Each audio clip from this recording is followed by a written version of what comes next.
Satu, dua, tiga. Ya Rasulullah sallallahu alaihi wasallam wa ahli baiti Rasulillah wa ashabi Rasulillah summa ila arwahi masyayikhina ajma'in. Al-Fatihah. A'udzu billahi minasyaitonir rajim. Bismillahirrahmanirrahim. Alhamdulillahirrahmanirrahim. Yaumiddin. Iyyaka na'budu wa iyyaka nasta'in. Ihdinas siratal mustaqim. Siratal ladzina an'amta 'alaihim ghairil maghdubi 'alaihim waladdallin. Amin. Mukhtasar Al-Hasani. أعوذ بالله من الشيطان الرجيم. بسم الله الرحمن الرحيم. وإما ينزغنك من الشيطان نزغ فاستعذ بالله إنه سميع عليم. بسم الله الرحمن الرحيم. بسم الله الرحمن الرحيم. بسم الله الرحمن الرحيم. بسم الله ما شاء الله لا يسرق الخير إلا الله. بسم الله ما شاء الله لا يصرف السوء إلا الله. بسم الله ما شاء الله ما كان من نعمة فمن الله. بسم الله ما شاء الله لا حول ولا قوة إلا بالله. بسم الله ما شاء الله لا يسوق الخير إلا الله. بسم الله ما شاء الله لا يصرف السوء إلا الله. بسم الله ما شاء الله ما كان من نعمة فمن الله. بسم الله ما شاء الله لا حول ولا قوة إلا بالله. بسم الله ما شاء الله لا يسوق الخير إلا الله. بسم الله ما شاء الله لا يصرف السوء إلا الله. بسم الله ما شاء الله ما كان من نعمة فمن الله. بسم الله ما شاء الله لا حول ولا قوة إلا بالله. يا حي يا قيوم برحمتك أستغيث ومن عذابك أستجير. يا حي يا قيوم برحمتك أستغيث ومن عذابك أستجير. يا حي يا قيوم برحمتك أستغيث ومن عذابك أستجير. سبحان الله وبحمده عدد خلقه ورضا نفسه وزنة عرشه ومداد كلماته. سبحان الله وبحمده عدد خلقه ورضا نفسه وزنة عرشه ومداد كلماته. سبحان الله وبحمده عدد خلقه ورضا نفسه وزنة عرشه ومداد كلماته. اللهم صل على سيدنا محمد صلاة تكون لقلب طبا ودواء ولبصر نورا وضياء ولبدن عافية وشفاء وعلى آله وصحبه وسلم. اللهم صل على سيدنا محمد وآله وسلم صلاة تذهب بها أحزاني وتثبت بها جناني وتطهر بها لساني وتقوي بها أركاني وتعود بها بركاتها علي وعلى أهلي وأحبابي. اللهم إني أحتجت بدرب الله طوله ما شاء الله قفله لا إله إلا الله بابه محمد رسول الله صلى الله عليه وسلم سقفه لا حول ولا قوة إلا بالله العلي العظيم. الله لا إله إلا هو الحي القيوم لا تأخذه سنة ولا نوم له ما في السماوات وما في الأرض. من ذا الذي يشفع عنده إلا بإذنه يعلم ما بين أيديهم وما خلفهم ولا يحيطون بشيء من علمه إلا بما شاء. وسع كرسيه السماوات والأرض ولا يؤود حفظهما وهو العلي العظيم. بنا استدارت كما استدارت الملائكة بمدينة الرسول بلا خندق ولا سور من كل قدر مقدور وحذر محذور ومن جميع الشرور تطرسنا بالله تطرسنا بالله تطرسنا بالله من عدونا وعدو الله من ساق عرش الله إلى قاع أرض الله. اللهم اصرف عنا الأذى إنك على كل شيء قدير. استجرنا يا الله استجرنا يا الله استجرنا يا الله استجرنا يا الله يا خير من عبدا وأفضل من قصدا واجود من أعطى وما بخل أسبل علينا أستار سترك يا عظيم. وقال موسى إني عذت بربي وربكم من كل متكبر لا يؤمن بيوم الحساب. وقال موسى إني عذت بربي وربكم من كل متكبر لا يؤمن بيوم الحساب. وقال موسى إني عذت بربي وربكم من كل متكبر لا يؤمن بيوم الحساب كافها يا عين صاد اكفنا هم العدا ولقهم الردى واجعلهم لكل حبيب فدا وسلط عليهم عاجل النقمة في اليوم والغدا اللهم انتصر لنا انتصارك لأحبابك ورسولك على أعدائك اللهم انتصر لنا انتصارك لأحبابك ورسولك على أعدائك اللهم انتصر لنا انتصارك لأحبابك ورسولك على أعدائك اللهم لا تمكن الأعداء فينا ولا منا ولا تسلطهم علينا بذنوبنا اللهم لا تمكن الأعداء فينا ولا منا ولا تسلطهم علينا بذنوبنا اللهم لا تمكن الأعداء فينا ولا منا ولا تسلطهم علينا بذنوبنا يا واحد يا علي يا حليم حسبي الله ونعم الوكيل ولا حول ولا قوة إلا بالله العلي العظيم بسم الله آمنا بالله ومن يؤمن بالله فلا خوف عليه سبحان الله عز الله سبحان الله عز الله سبحان الله عز الله سبحان الله جل الله سبحان الله جل الله سبحان الله جل الله يا من أظهر الجميل وستر القبيح يا من لا يؤاخذ بالجريرة ولا يؤتك الستر يا عظيم العفو يا واسع المغفرة يا الله يا الله يا الله اللهم إني أسألك بأسمائك التي إذا دعيت بها على مغالق السماوات والأرض للفتح إن فتحت وانفجرت والتي إذا دعيت بها على أبواب العسر لليسر تيسرت وإذا دعيت بها على الأحداث للنشر انتشرت يا عزيز من للذليل غيرك يا قوي من للضعيف غيرك اللهم إني أستغفرك لكل ذنب ظلمت بسببه مسلما أو وليا من أوليائك ونصرت به عدوا من أعدائك أو تكلمت فيه لغير محبتك أو طاعتك اللهم إني أستغفرك لكل ذنب يورث الضنا ويحل البلاء ويشمت الأعداء ويكشف الغطاء ويحبس القطر من السماء اللهم صل وسلم وبارك على سيدنا محمد وآله وصحبه وسلم واغفر وارحم وأنت خير الراحمين الفاتحة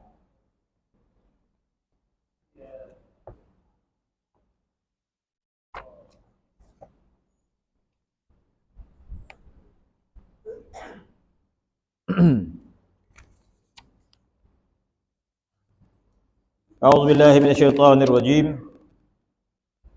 بسم الله الرحمن الرحيم الحمد لله رب العالمين والصلاة والسلام على أشرف الأنبياء المرسلين سيدنا محمد وعلى آله وصحبه أجمعين رب اشرح لي صدري ويسر أمري واحلل عقدة من لساني يفقه قولي اللهم زدنا علما وفهما وألحقنا بالصالحين. Sambungan kitab Mat'ul Badrain muka surat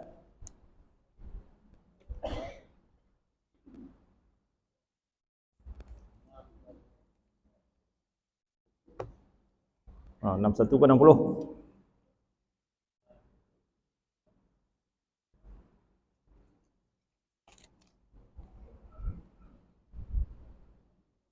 Hmm? 61 dah habis dah. Tak ada catat dah.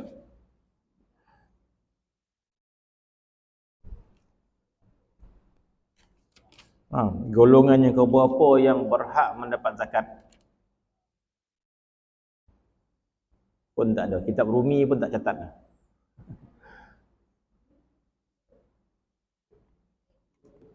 Ha?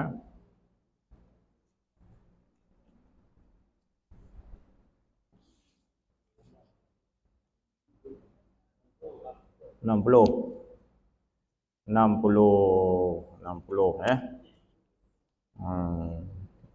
Muka surat 60. Iaitu golongan yang kelima. Golongan yang kelima yang berhak mendapat zakat, ya.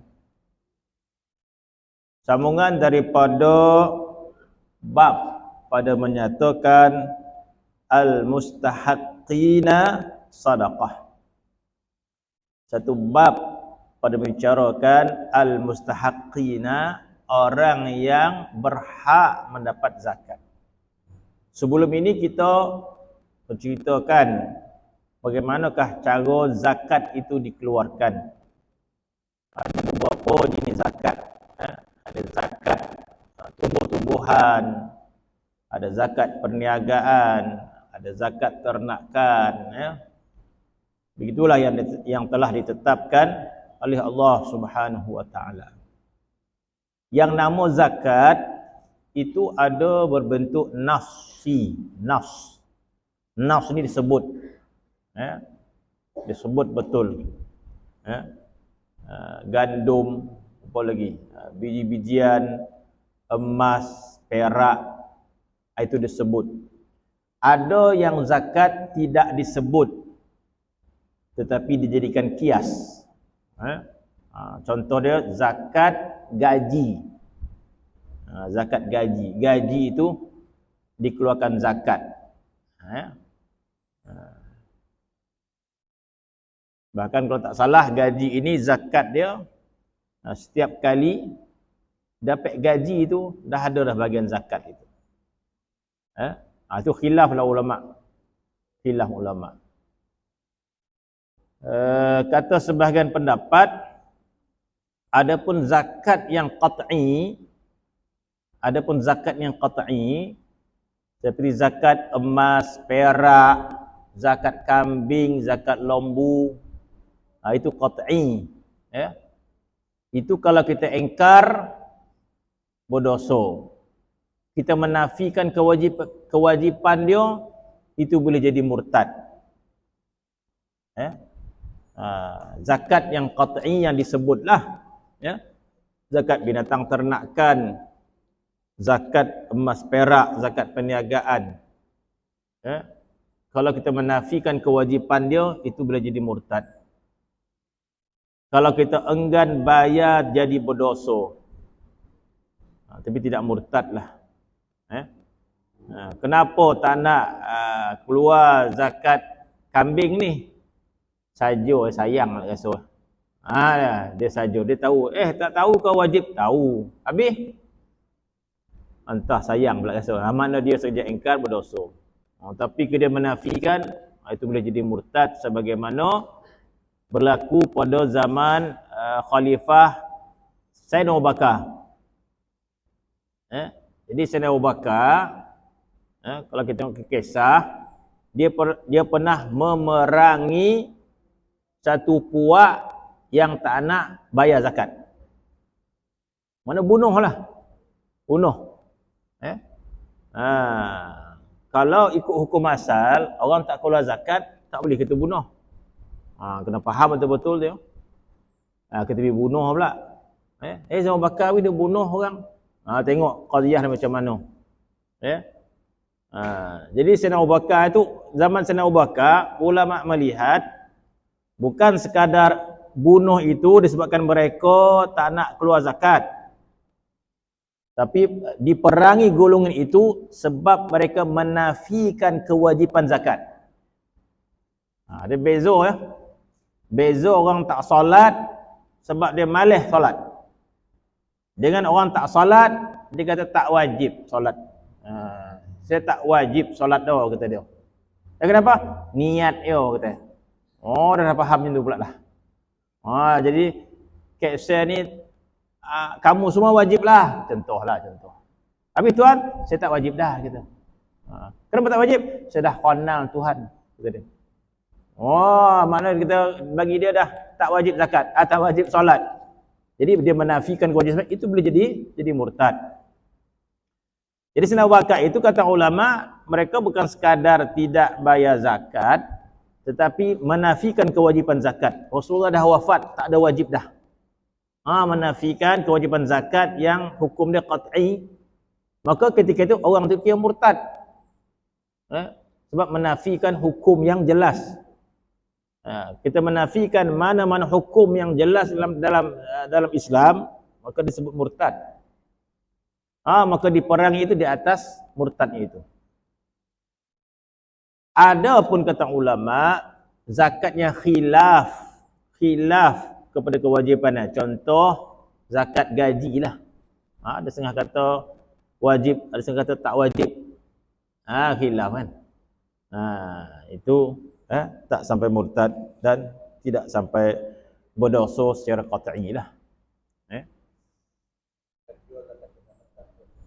Macam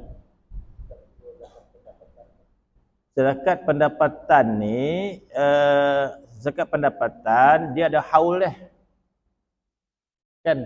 Ada haul dia. Harta kita kan, dia ada haul dia. Ada tahun dia.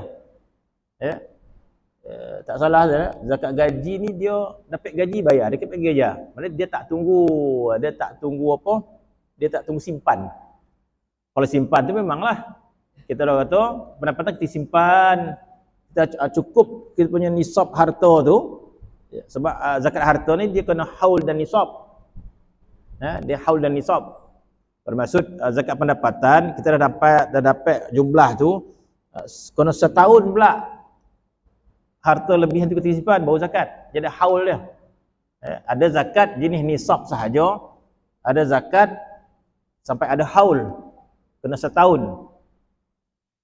Zakat pendapatan tu jelas. Ini tak salah, zakat gaji ni dapat gaji zakat, dapat gaji zakat. Dia tak tunggu setahun. Tak salah dikiaskan pada zakat padi. Kalau silap nanti saya betulkan. Zakat padi tak tunggu setahun. Zakat padi bila kau kena bayar zakat? Bila menuai. Kan? Zakat padi bila menuai. Itu berdasarkan Al-Quran. Wa atu haqqahu yawma hasadih. Itu Al-Quran. Allah Ta'ala kata, wa atu haqqahu yawma hasadih. Berikan haknya. Bermaksud, keluarkan zakat hari kamu potong padi tu. Jadi, menuai zakat. Nuai zakat. Sampailah dia punya, adalah timbangan dia kan. Menuai sampai zakat tu zakat. Tak simpan. Jadi ada kiaskan gaji macam padi tu. Kan padi bila tuai tu zakat, jadi dikiaskan gaji tu dapat tu kira menuai lah tu. Menuai gaji kan. Menuai zakat. Tak salah salah. Kalau apa boleh cek balik. Kalau zakat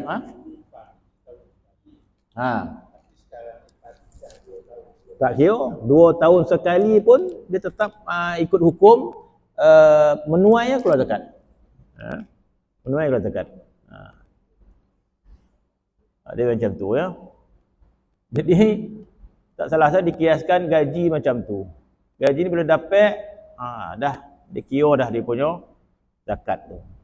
Tak salah ya. Jadi itu khilaf ulama tentang tu. Sebab kata jadi siapa yang keluarkan baguslah kan.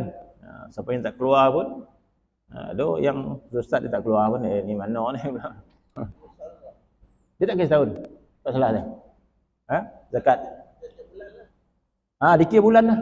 Kira yang kira setahun tu dikira atas setahun tu. Kira setahun, bulan ni berapa potongan apa lah. Setahun pergi setahun. Kalau zakat pendapatan tu tak masalah ya. Zakat pendapatan kita dapat simpan setahun kita keluar zakat ya. Selalu bab zakat ni kita malas nak kira. Malas nak kira sebab bodoh tu terpaksa dikeluarkan duit. Seolah kita kata, kalau nak kau tolonglah kira untuk dan dan kita tu kan. Dan malas kira tu. Sebenarnya itulah kena kira. Dan sebenarnya pun pusat zakat tu kalau ikut arahan syarak dia kena koja orang ni. Macam income tax ada istilah koja, kena koja income tax. Income tax dia mengoja kan. Dia mengajar orang yang pendapatan tu kan. Sebenarnya kerja tu dalam Islam sebenarnya. Ya. Mengajar orang yang ada zakat ni semua perintah. Jadi mana Allah Taala dah tahu dah. Keluar zakat ni nak cari orang sukarela keluar zakat, cuba kita buat nisbah. Orang puanci dia dah. Siapa yang sukarela keluar zakat, birio pergi bahau nak tolong kira kau tuan sikit. Tolong kira mah. Yang susah payah nak. Jadi makna kalau kita sendiri nak menghitung harta kita mungkin 2%. Sebab tu zakat dia ada satu ayat tentang kepada pihak penguasa pergi kerja. Kerja ni pergi cari. Apa ayat dia? Khudh min amwalihim sadaqatan. Ayat ni kepada pihak berkuasa. Allah Taala firman, khudh min amwalihim. Pergi ambil harta mereka, itu hak zakat. Jadi Allah tahu dah kita ni jenis liat, bebek tak reti, bebek tak faham. Tapi kau datang orang kita layan juga. Tuan ada bola kambing ke? Ada. Berapa? Boleh. Tak adalah kita lari dah kan. Tapi kita nak ngari sendiri tu malas. Jadi zakat itu sebegitu. Jadi sepatutnya kita kena kira balik dah. Jadi mudah-mudahan bila kita insaf, entah berapa dan tak reti ngira, lansam lah dia tu kan. So banyak dah tak keluar zakat ni, dah ambil kau tu 1,000 niatkan zakat dan sebagainya. Bimbang bimbang zakat kita tak tunaikan, sedangkan zakat ni apa? Rukun kan. Rukun Islam kan. Rukun zakat ni kan. Itu bab wajib kita tunaikan zakat. Sebab tu orang buat kajian, maksud kalau orang semua keluarkan zakat, maka kaya. Mana komuniti Islam ni dana dia cukup. Komuniti Islam ni dana dia cukup untuk menolong orang susah dan sebagainya lah. Kemudian kita berbicara tentang golongan yang berhak mendapat zakat yang kita dah baca dahulu, fakir, miskin. Adapun yang kedua miskin. Yang pertama fakir, yang kedua miskin. Yang kita dah sebut dah, fakir ni memang tak ada bodoh apa-apa pun. Miskin ni dia ada juga tapi tak cukup. Kemudian yang ketiga amil. Kita dah sebut tu dah. Satu amil dapat ya. 1/8 kan. Amil dapat 1/8 daripada kutipan kan. Kalau zakat fitrah 1/8 kan. 1/8. Zakat fitrah amil dapat bahagian dia berhak dapat 1/8. Jadi kutiplah sungguh. Habislah kuasana orang ambil. Dia pun encik jampul pun ambil. Untuk lah faham lah. Faham lah. Dapat dia collection dia berapa? 16,000. Jadi raya tu 2,000 dia dapat. 1/8 daripada 16,000 dapat 2,000. Yang kita kata itu kalau zakat fitrah ni tak banyak. Paling banyak pun berapa dia boleh dapat? 20,000. 20,000 dapatlah 2,000 lebih. Yang banyak zakat harta. Zakat harta imam satu je dapat tauliah tu. Tak salah salah. Saya mungkin dapat. Zakat harta imam satu je. Kalau dia rajin lah. Kadang malas. Tak ada pun. Jadi zakat harta ni tak kena gaya dia banyak dapat pergi jumpa ahli perniagaan, pergi kelang simin dah. Dah 1 juta zakat zakat 1 juta. Ni. Pergi ke pusat zakat ni. Jadi zakat kelang simin ni melalui siapa ni bayar ni? Melalui imam ponci lah. Contoh. Jadi kalau bagilah 1/8. Berapa dapat tu?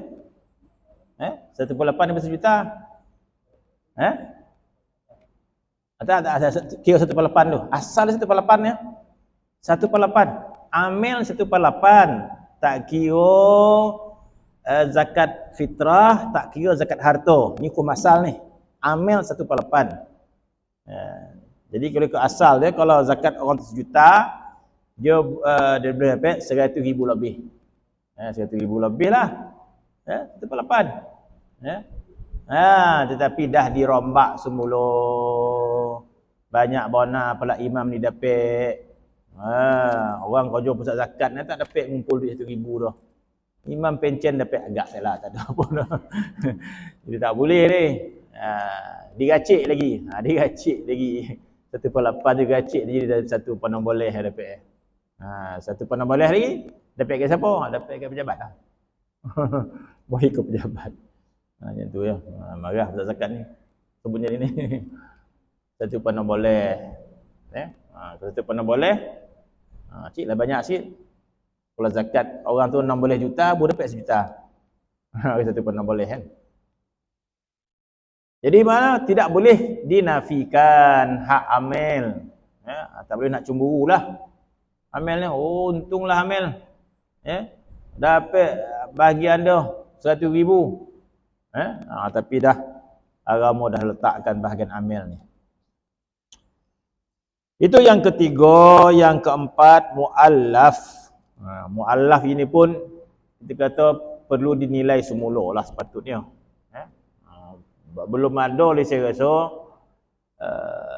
penilaian tentang mu'allaf ni berapa tahun. Atau macam mana kita nak hilangkan gelaran mu'allaf tu. Apa neraca lah.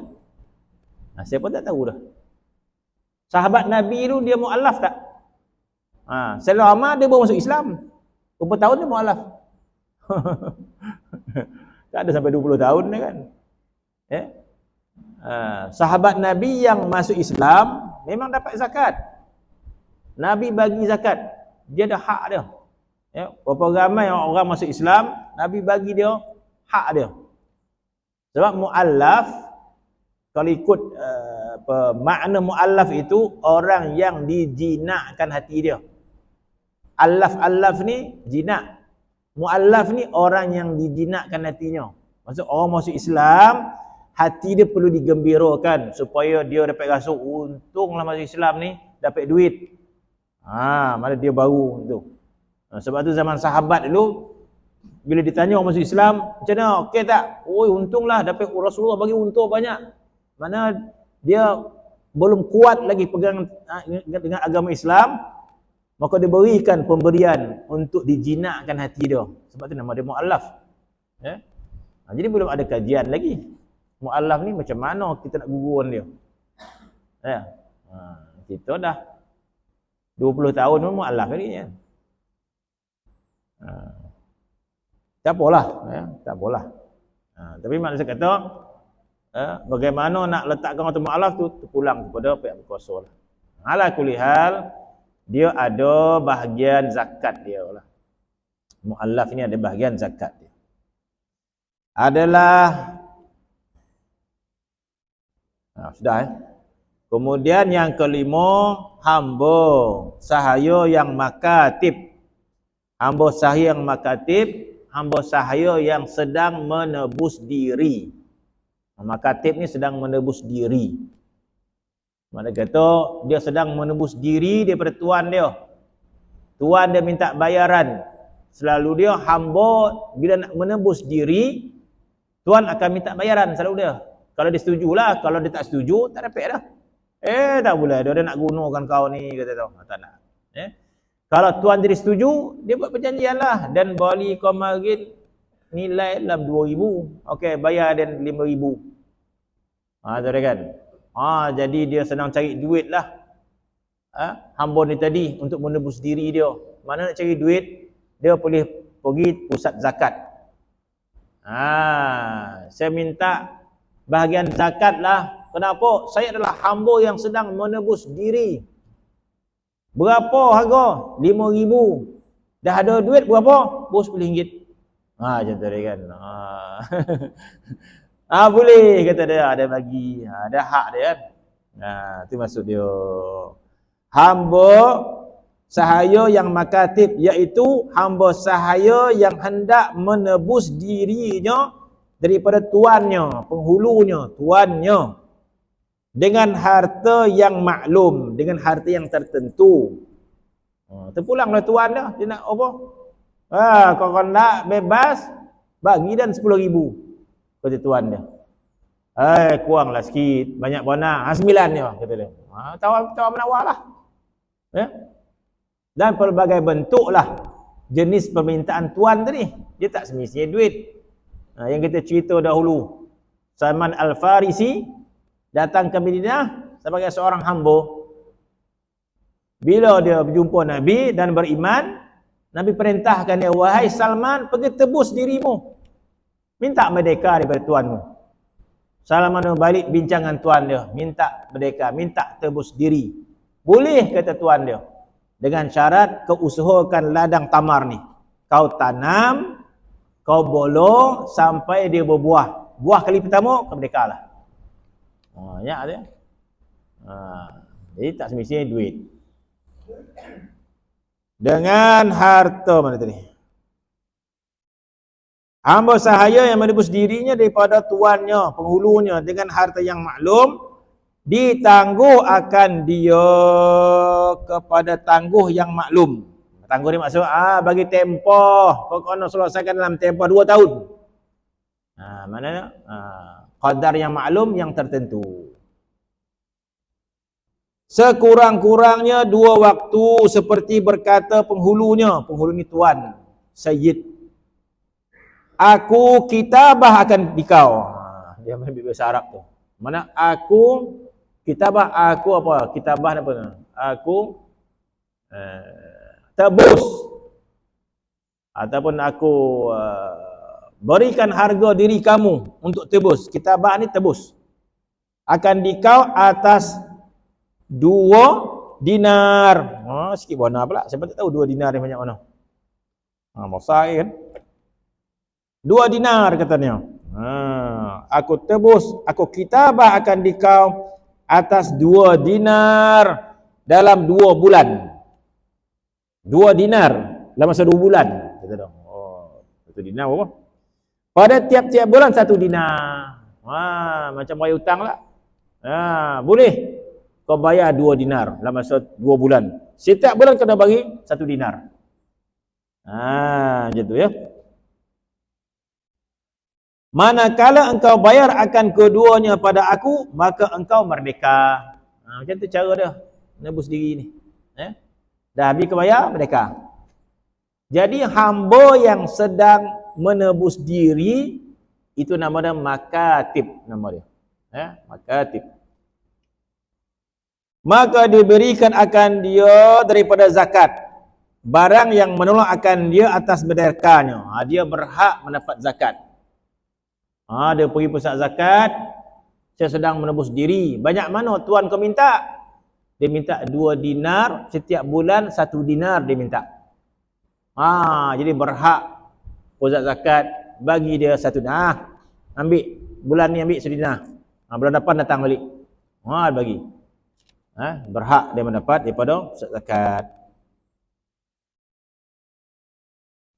Barang yang menolak akan dia atas merdekanya, tetapi tiada diberikan bagi makatib yang ada ia bagi empunya zakat. Apa maksud itu? Tetapi tiada diberikan bagi makatib, makatib hamba yang sedang menebus diri, tetapi tiada diberikan bagi makatib yang ada ia bagi empunya zakat. Tak faham maksud dia.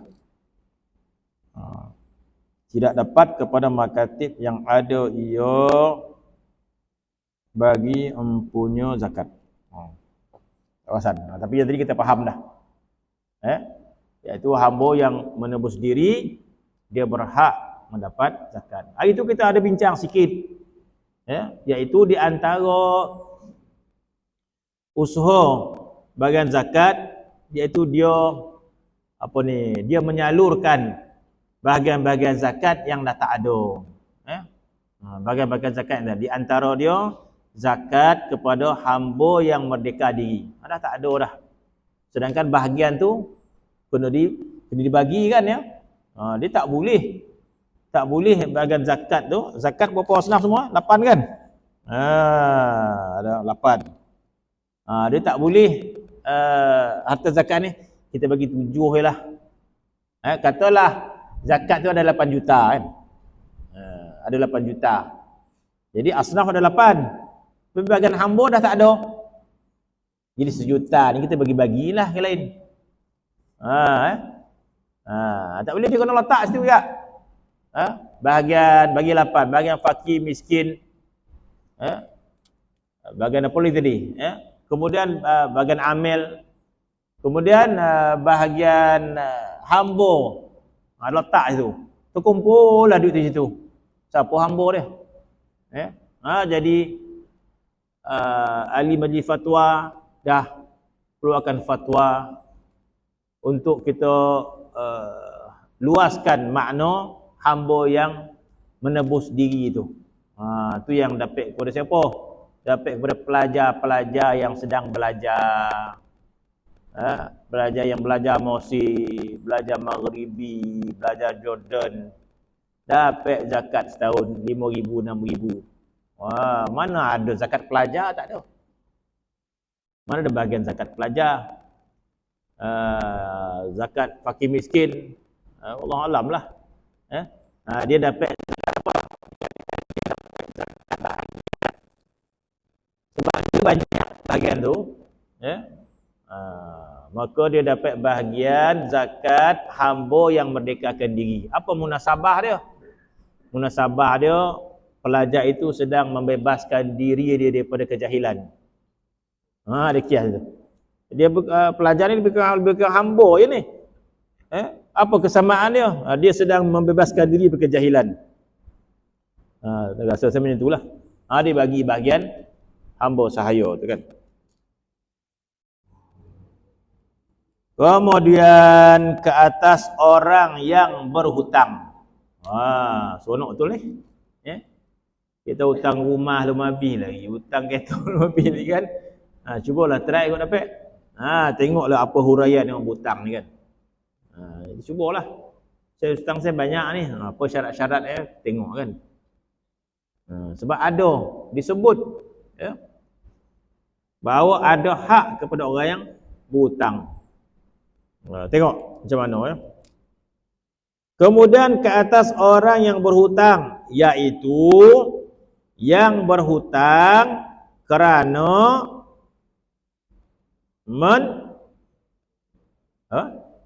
mendiamkan fitnah antara dua taifah yang berkelahi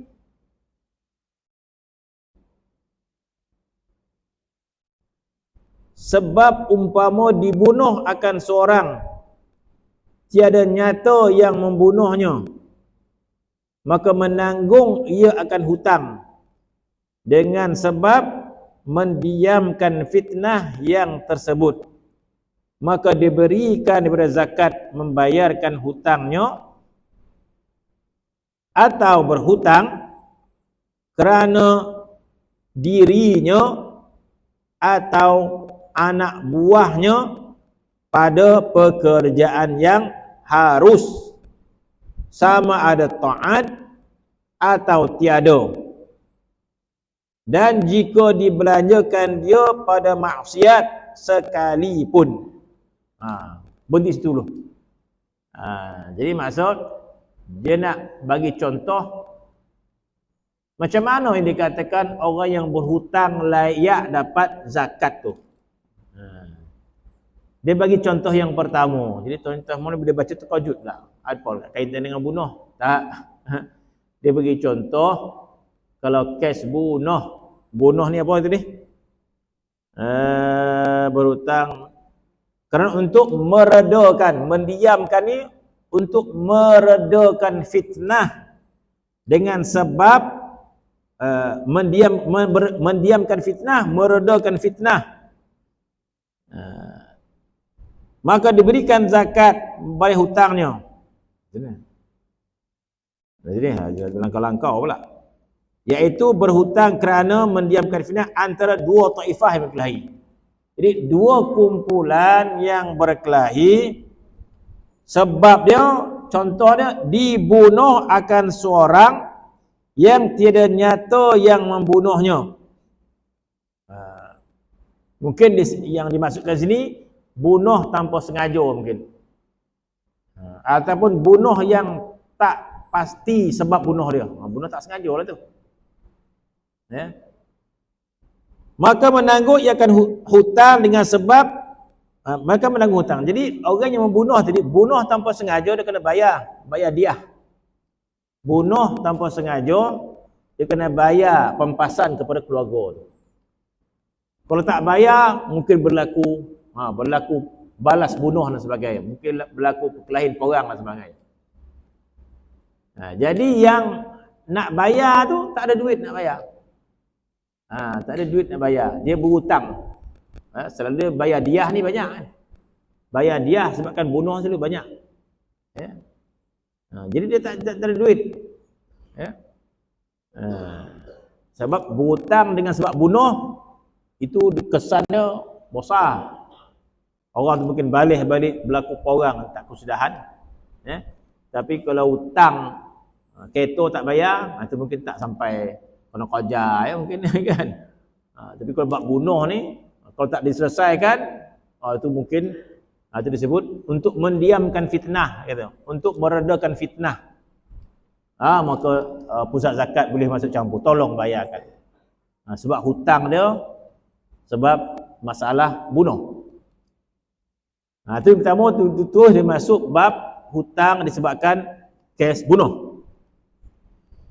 Maka diberikan daripada zakat membayarkan hutang itu. Selalu orang yang membunuh ni dia ada bayar diah. Bunuh yang tak pasti bermaksud bunuh yang tak sengaja lah. Habis.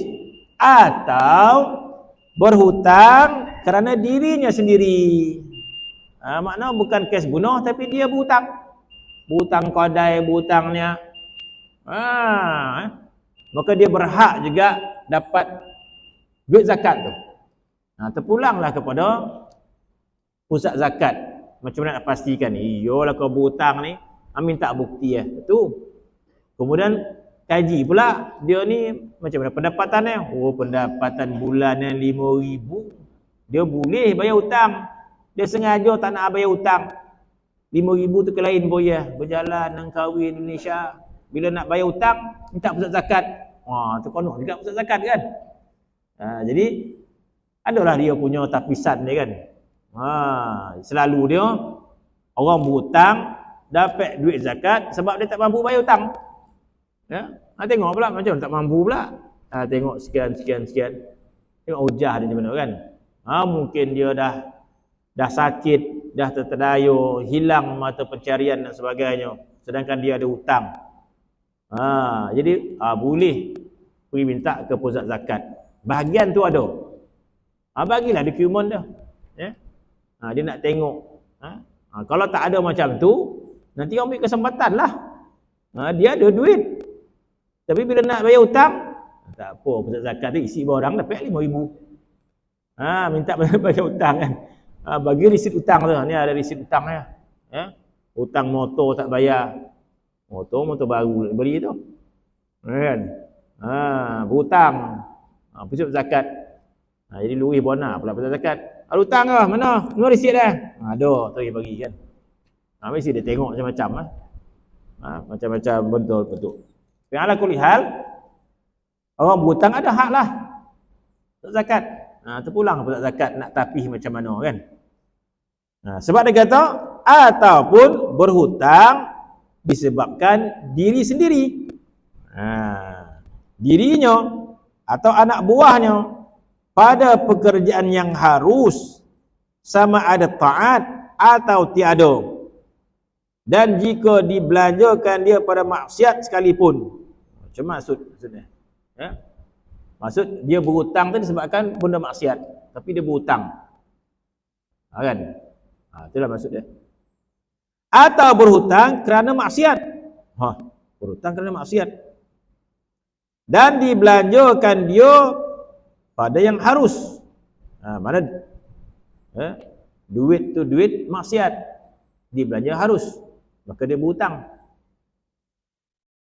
Atau dibelanjakan dia pada maksiat dan taubat ia dan dizankan benarnya. Maksud kata zakat ni boleh percaya ke orang ni, rasa-rasa buat tu dia cakap ni, boleh.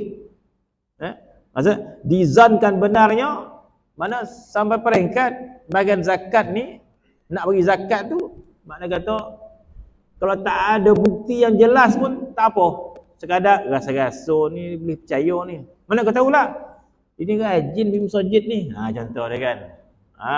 Pada zon dia boleh percaya, ikut kitab lah, ya. Mana boleh dia bagi zakat tu kan. Jika dizankan benarnya, maka diberikan dia daripada zakat. Dapat dari zakat. Jadi bahagian pemegang zakat ni tadi, orang berhutang, macam mana kita nak percaya ni? Bukti tak cukup lah. Tapi dia kata, rasa-rasa saya yakin dia ni. Bukti lah. Dia rajin masjid ni. Contoh kan, jadi zon dia lah. Zon dia benar. Bila ada zon memadai kata dia. Maka benarnya, maka diberikan dia daripada zakat. Jika lemah daripada membayar hutang apabila waktu sampai. Ini syarat dia. Siapakah orang yang layak? Iaitu dia tak mampu nak bayar sampai masuk nak kena bayar. Mana berhak lah. Kena bawa kitab Matlaul Badarain ni, bacakan kat pegawai tu. Kan? Kata, tak boleh. Hutang macam ni, mungkin dia macam susah nak dapat zakat tu kan. Baca kitabnya. Di sini tuan, saya bacakan kitabnya. Iaitu jika lemah daripada membayar hutangnya apabila sampai. Saya dah kena minta, saya hutang kat Alung ni. Jadi orang hutang Alung, layaklah. Ya. Itu lagi membahayakan nyawa dia kan. Ni bulan ni dia dah minta ni. Ya. Saya dapat bayar. Ya. Siapa suruh minta? Itu lagi ni benda dah naik-naik bunga. Naik bunga dia dah, kita dah pinjam benda yang ada haram dah kan. Mana boleh kita pinjam yang ada bunga kan? Ada haram. Jadi dah sebut dah, walaupun benda yang haram. Kan? Alung dah datang dah. Dia datang bukan minta hutang, minta bunga. Bunga pun tak terbayar. Jadi kalau ikut kitab Matlaul Badarain ni, boleh bila zakat. Tapi memang kena marah lah. Hutang Alung minta sini kata dia. Tuan minta saya baca kitab Matlaul Badarain lah. Baru baca itu. Cuba baca sekali. Itu baca lah. Jika lemah membayar hutangnya apabila waktu sampai, waktu tunainya, atau berhutang kerana mendamankan hutang orang. Dia tak berhutang tapi dia penjamin. Ya kan itu? Ada dalam kitab ni. Dhaman ni jamin. Dia tak hutang tapi dia jamin orang berhutang. Jadi dia boleh pergi pusat zakat untuk apa? Untuk tolong bayarkan. Kenapa? Saya tukang jamin. Jadi orang yang minta kan selalu hutang, bila orang yang berhutang tak payah bayar, dia ajar penjamin kan. Penjamin selalu hutang. Dan menjamin dan nak kena bayar. Kan? Kan penjamin kena dia macam tu kan. Bila orang jamin yang berhutang tak payah bayar, penjamin suruh bayar kan. Jadi kalau macam tu penjamin boleh pergi pusat zakat. Saya tak hutang, saya penjamin. Ini dalam kitab. Atau berhutang kerana mendamankan hutang orang. Daman ni menjamin hutang orang. Maka jika daman ia dengan izin yang berhutang, tiada diberikan dia daripada zakat, melainkan jika mu'sir. Maka jika daman ia dengan izin yang berhutang, tiada diberikan dia daripada zakat melainkan jika mu'sir ia serta orang yang berhutang itu. Dan jika daman ia dengan tiada izinnya, tiada diberikan melainkan jika mu'assir ia. Ni kena ulang balik kataan ni. Ya, daman mu'assir, daman mu'assir. InsyaAllah minggu depan kita sambung bab zakat kepada orang yang berhutang. Minggu depan kita perincikan tentang penjamin ni. Macam mana dimasukkan penjamin juga berhak mendapat zakat zakat apa ni? Bahagian zakat asnaf. Wallahu ta'ala alam. Bismillahirrahmanirrahim. Alhamdulillahirabbil alamin wassalatu wassalamu ala asyrofil anbiya'i wal mursalin.